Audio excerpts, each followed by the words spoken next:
Hi, everybody. This is just an old man talking. I'm outside. I'm trying to um, ground and sun gaze and stuff like that. Actually, I was out and I forgot to ground. I think I'm going to use my. I think I'm going to use the neighbor's yard real quick. I'll probably wait until I don't see her car, and then I'll probably walk up and down it a couple of times. So just in case they got cameras. I have a good relationship with all my neighbors, and the ones that I did have a bad relationship, I actually gave them a personal note on an envelope. Didn't put anything in it. I just wrote on the envelope, I apologize for my bad behavior. And the only thing is, I don't know if they even thought it was bad behavior. But being in the frame of mind of perpetual forgiveness will make you do things like that. It'll make you seek forgiveness because there's a benefit for it that you can't buy. Okay? So, again, I just want you to look at the many benefits of forgiveness. And is it easy to do? No. Will I get used to it? I'm not sure. But I do it more at the older I get than I did when I was younger. When I was younger, I would just forget about it. But now that I'm older, I realize, hey, wait a minute, them thoughts keep coming back up. So if I had have dealt with forgiveness right away in the first place, I would probably have other things on my mind. Now, at this age, let me tell you something.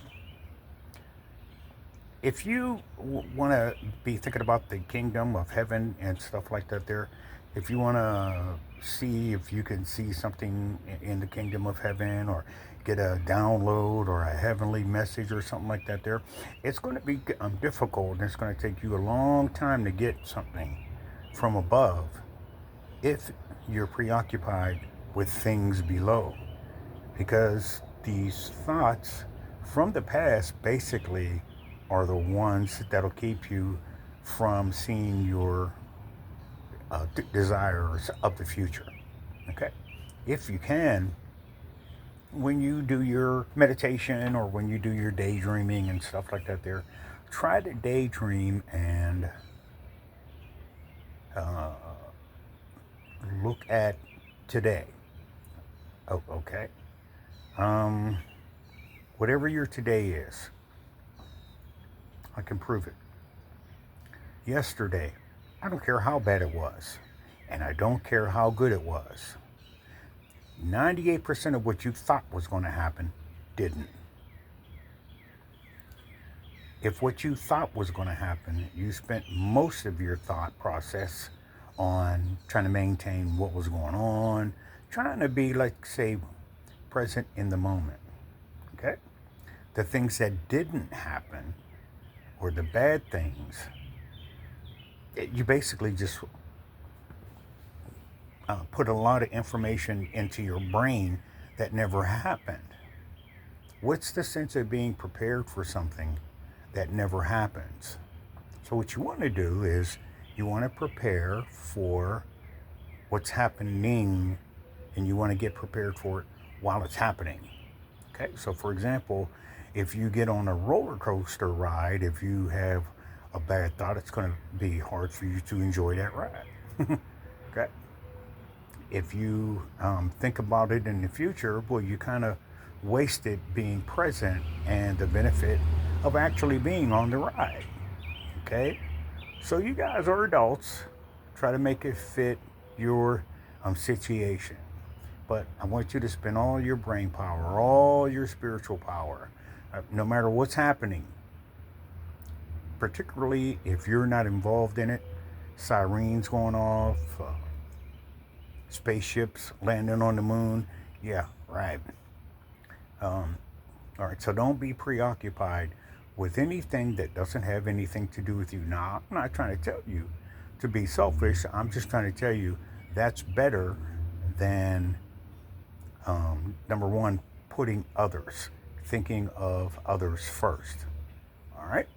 Because the chances are pretty good, unless you agree with that person and what they're trying to get you engaged or involved in, they're going to have a different interpretation of what you're doing. So, for example, say you give somebody some money or something. Do you know that you may hear, well, what you gave me wasn't a loan, okay? Or I didn't think I had to pay it back because I didn't ask you for it, okay?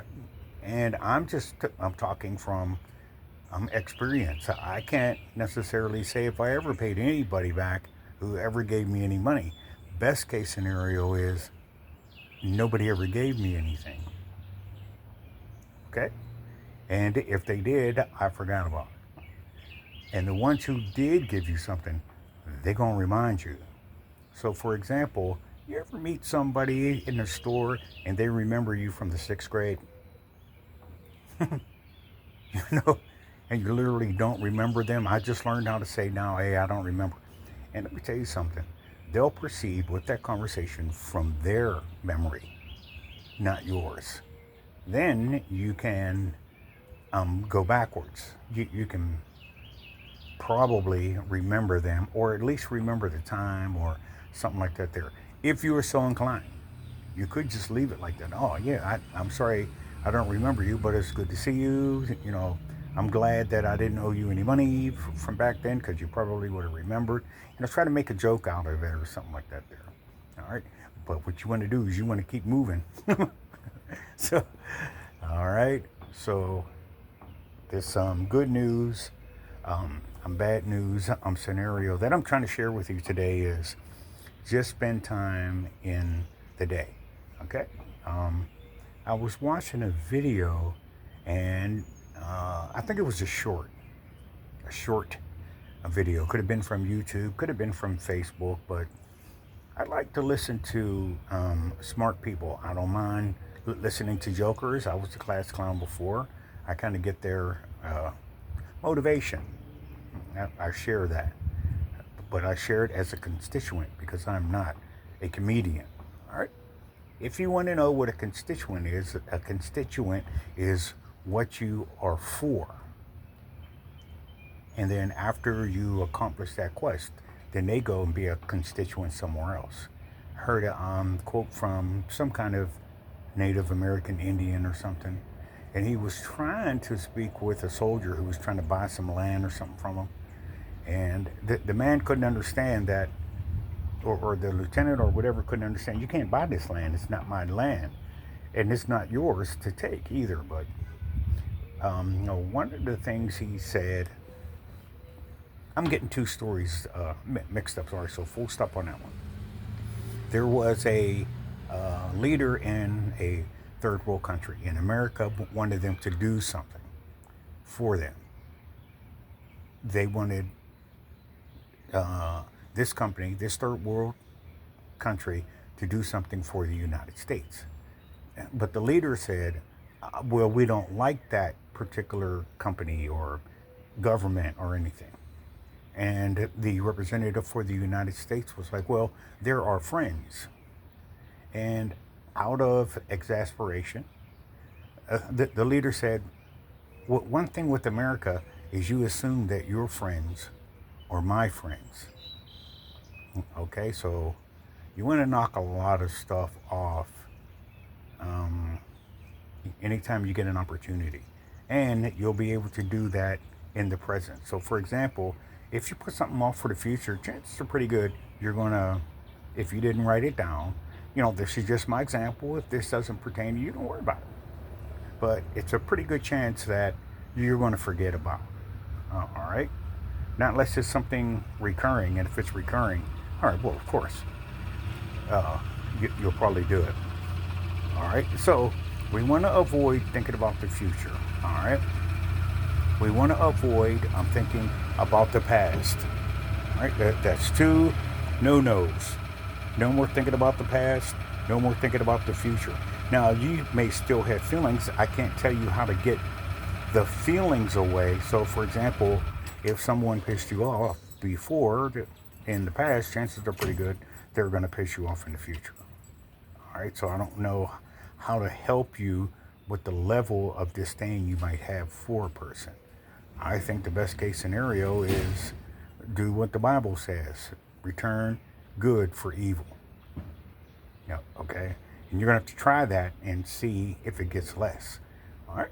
And if you allow the word of God or the words in the Bible or the words of your particular religion or faith, if you practice those words, that they should help you. You shouldn't be practicing any words from anything that you're following and believing in that doesn't help you. Okay? So, if somebody tells you something, believe them and don't try to make it something else. All right? Don't try to change them. So you're going to have to get more into yourself. All right? Not selfishly, but you have to get into yourself. You have to protect yourself. No one else is going to do it.